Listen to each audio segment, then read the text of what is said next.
Des tirs nourris donc ont retenti à Bissau, la capitale de la Guinée-Bissau, près du palais du gouvernement où se tenait un conseil des ministres. Le chef de l'ONU demande l'arrêt immédiat des combats à Bissau. La CEDEAO condamne une tentative de coup d'État. On retrouve tout de suite Sarah Sacco, notre correspondante à Dakar, au Sénégal. Sarah, que se passe-t-il en Guinée-Bissau? Quelles sont vos informations?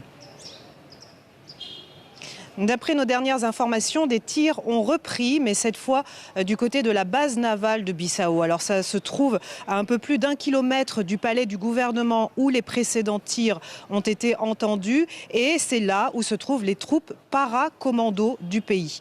La situation est très compliquée, difficile de savoir où est le président Embalo et son entourage.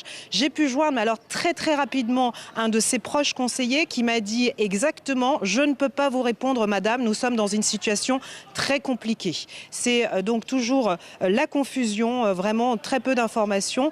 Et donc ce que je peux vous dire, c'est que les premiers tirs ont été entendus à la mi-journée dans ce palais du gouvernement où donc tous les institutionnels pratiquement étaient réunis autour du président Embalo. Il y a eu un assaut lancé par des militaires qui ont affronté pendant quelques 45 minutes d'autres militaires.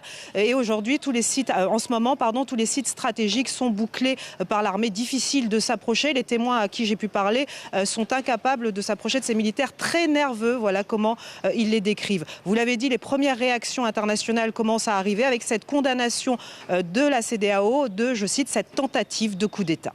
Merci Sarah Sacco en direct de Dakar.